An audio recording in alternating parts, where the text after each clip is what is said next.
I'm Anita of My Duke and I, and wherever you are in the world, I hope you're having a wonderful day. And if you're seeing this show for the first time, be sure to subscribe, like, and share, and hit the notification bell so when an episode comes out, you'll be the first to know. So I'm smiling from ear to ear because I believe that Harry and Meghan are just the gift that keeps on giving. I mean, I just saw the preview of the next volume of their docuseries, and I just wish I was a fly on the wall at their wedding reception because they looked like they had a blast. They looked like they danced the night away. So let's just read their wedding reception invitation, and it said, "Please join us for dinner and dancing to celebrate our wedding." My goodness, with the pictures that we saw, did they ever dance? So I just hope next week on the 15th for the second set of episodes that we at least see a live video of the dancing that they did and a little bit of the reception, because for the longest while people have been saying, oh, I can't talk about what happened there, we had a non-disclosure agreement, oh no, we can't. But you know, thank God that Harry and Meghan has made this docuseries and we can actually hopefully next week get a glimpse of what happened during that reception, because I want to know everything about them. And let's just move on to volume 1 and talk about volume 1 a little, but we're going to first talk about the ratings, because everybody needs to know that everything that Harry and Meghan touches just turns into gold. They are just blessed, and God is looking down on them. So I saw in this article, it said that Harry and Meghan scores Netflix highest UK ratings of the year.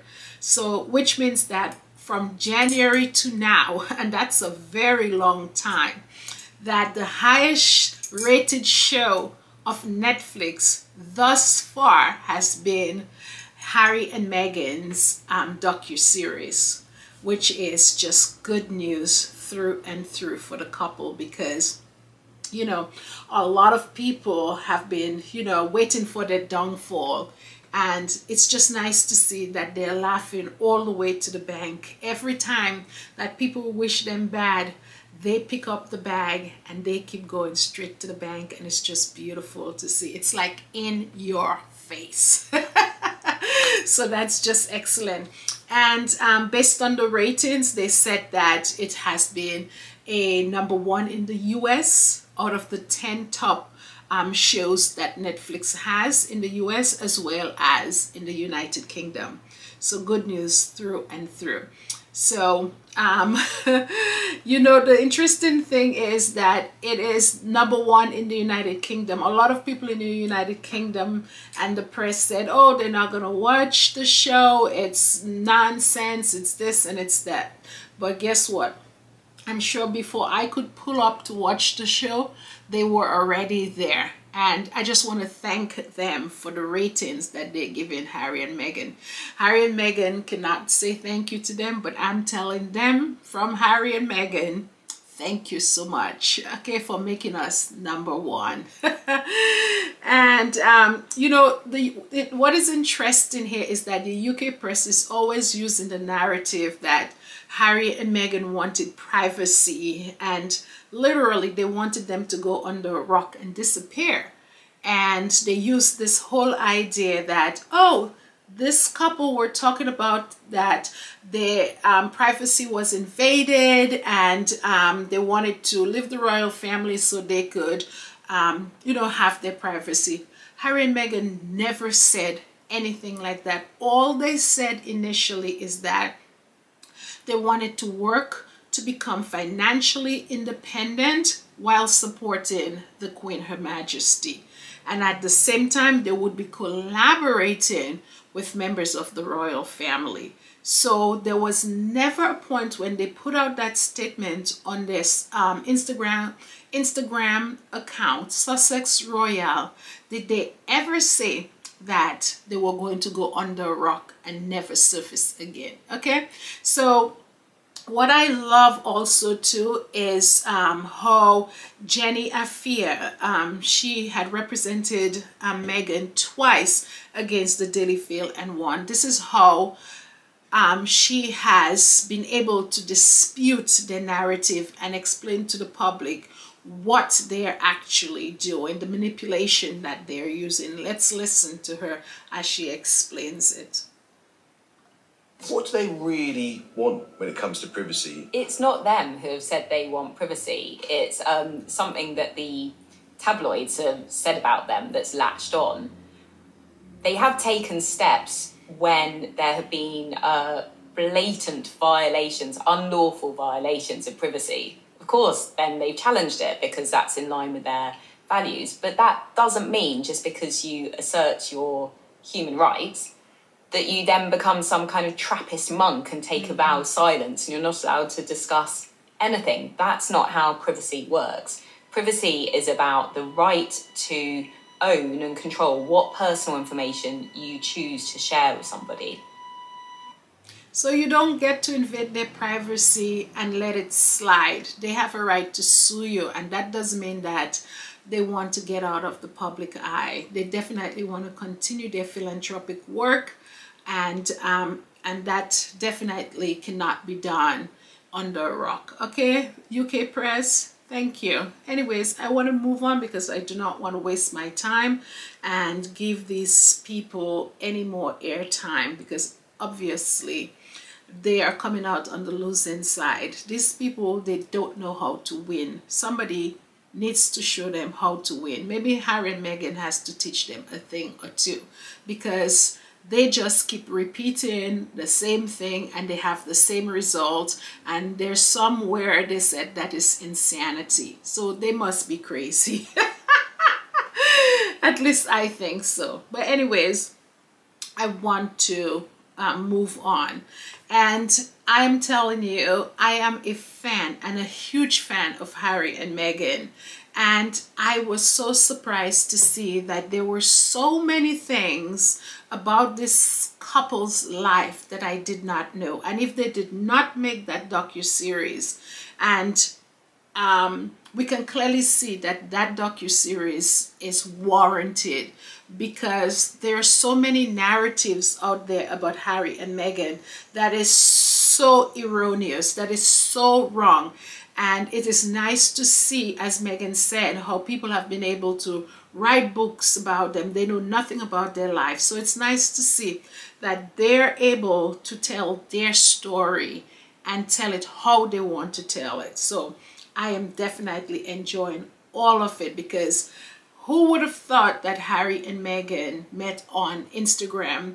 The narrative out there was that they met through a mutual friend, and you know, it's just completely different from the actual story. So it's nice to hear, you know, how their romance started, and now we can see, you know, they have children, and we're seeing these beautiful images, intimate and personal images of, you know, Archie and Lily, and, you know, even videos of them. And I'm telling you, Archie is so smart. He is talking, and, you know, I just love how Meghan loves on him. We saw that video where Meghan was, you know, kissing him, and he in turn was kissing back, you know, holding her face. I'm telling you, there's a lot of love in the Sussex household, and we can see how Archie is demonstrating or reciprocating the love that he has received. So good on Meghan and Harry. So anyways, I want to move on to Mama Doria and how she's finally speaking her truth. That woman has suffered in silence. As Meghan said, she has respected her daughter's space. She has acted honorable, and she's reaping the spoils of, you know, having the opportunity to spend time with her grandchildren, to be around Harry and Meghan. And it's just, when you respect your children, when you love your children, you do everything in your power to protect your children. And she called Thomas out on it, you know, how he literally sold himself to the tabloids.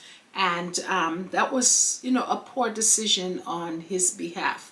And it's his loss at the end of the day. I'm saying that it's his loss. But Mama Doria, she's a fierce mama bear. She protected her daughter, and she has such a beautiful voice. And it's certainly nice to hear her voice. You know, when people conduct themselves in a respectful way, you tend to want to listen to what they have to say, than people who have been crying wolf, you know, over and over and over.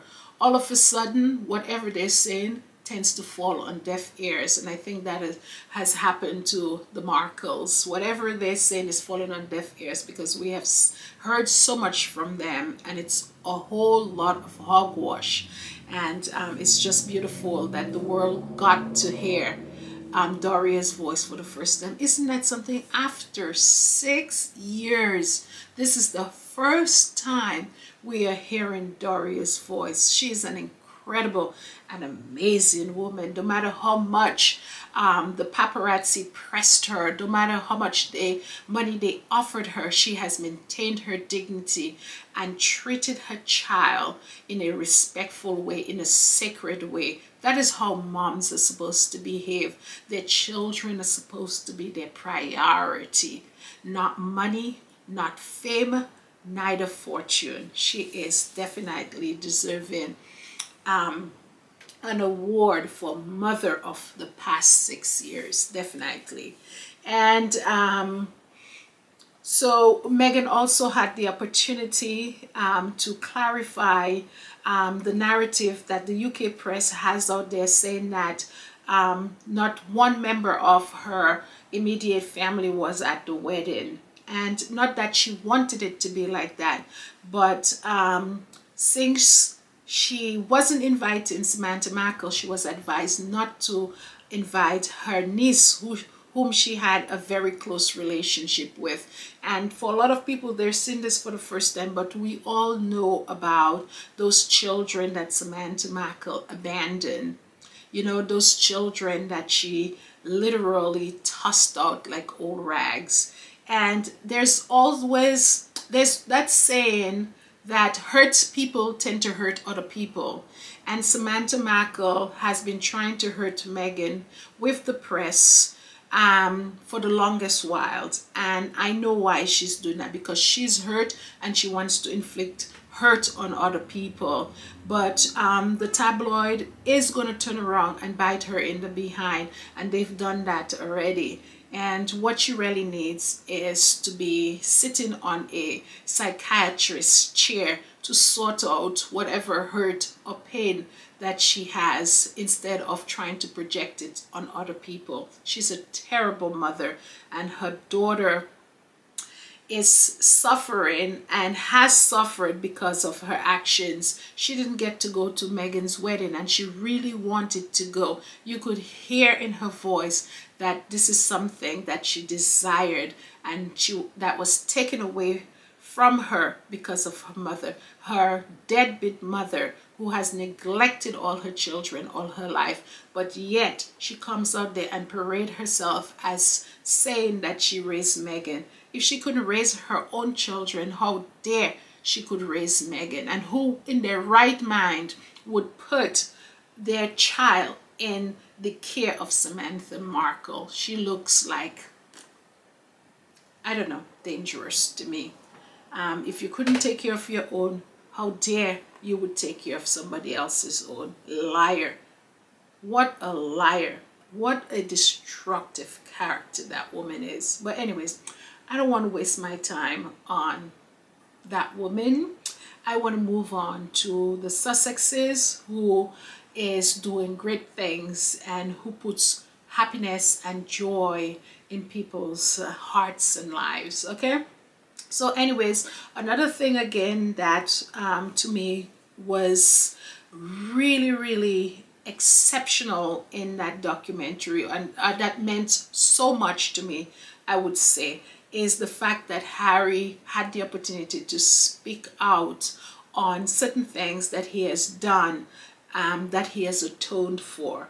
And if we did not have this documentary, that the world would have never gotten to see, you know, that Harry has taken accountability of his actions and the way in which that he has amended, you know, the hurt that he has caused. And you know, that was really nice to me. That was one of the things I appreciated the most. Okay.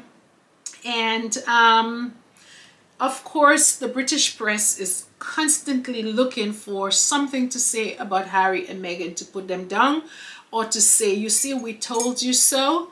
But every time they try, they're failing. As I said, I've never seen a system that is doing the same crazy thing over and over and having the same result and not changing course. And that is the British press. It is just baffling to me.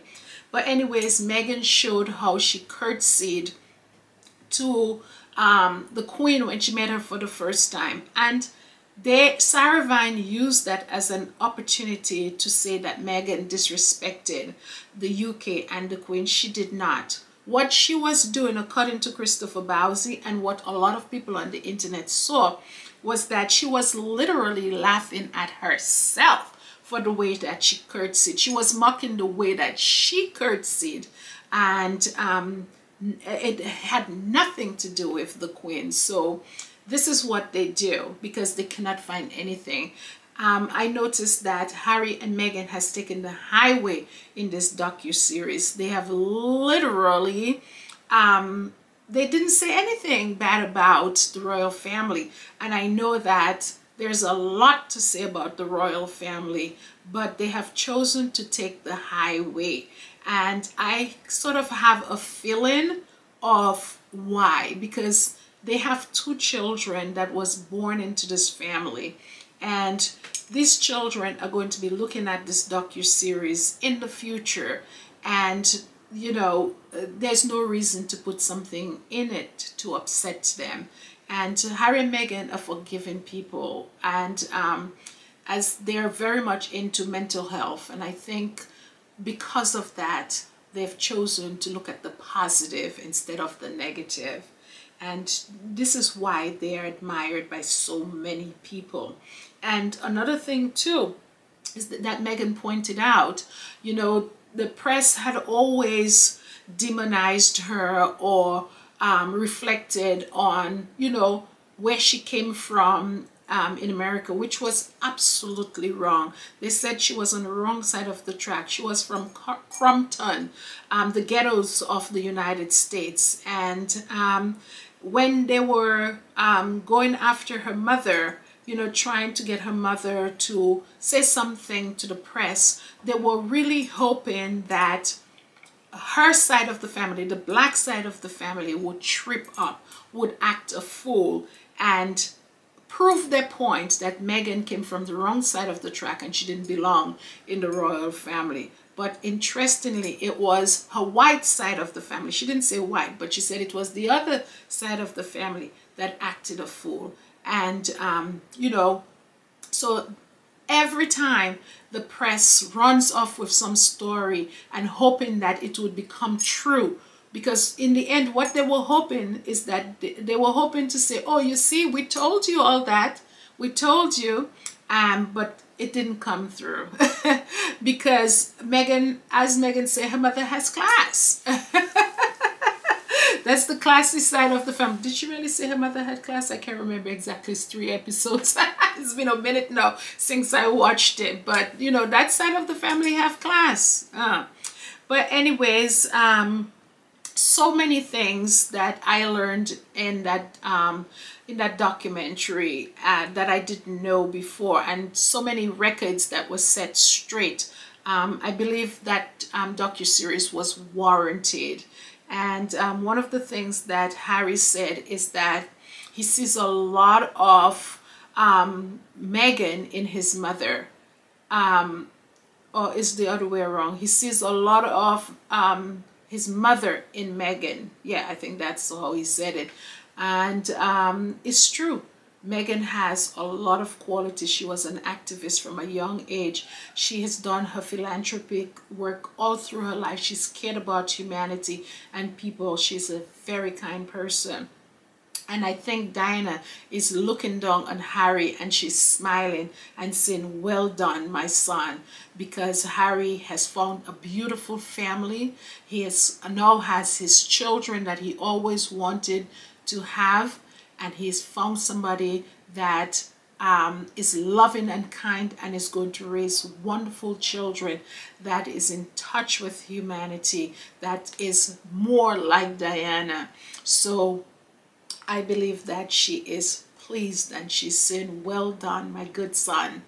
And yes, so you know, so much to talk about, but I want to keep it short. And remember that next week on the 15th we will have the next couple of episodes for volume 2, and I'm definitely looking forward to that. The trailer is really looking exciting, and we're probably going to see what happened behind the scenes of that wedding. And I'm saying Harry and Meghan are certainly the gift that keeps on giving, and I am just loving it. And you know, and I'm saying it first, that documentary is going to win awards. I'm saying it first, it's going to win awards. And looking forward to next week. So anyways, guys, I saw this picture too online, and with Meghan and Harry eating popcorn, and they look like they're enjoying a show. So that's how I'm going to be next week. So anyways, guys, take care and bye-bye until we see again. Bye. I said everything so quick.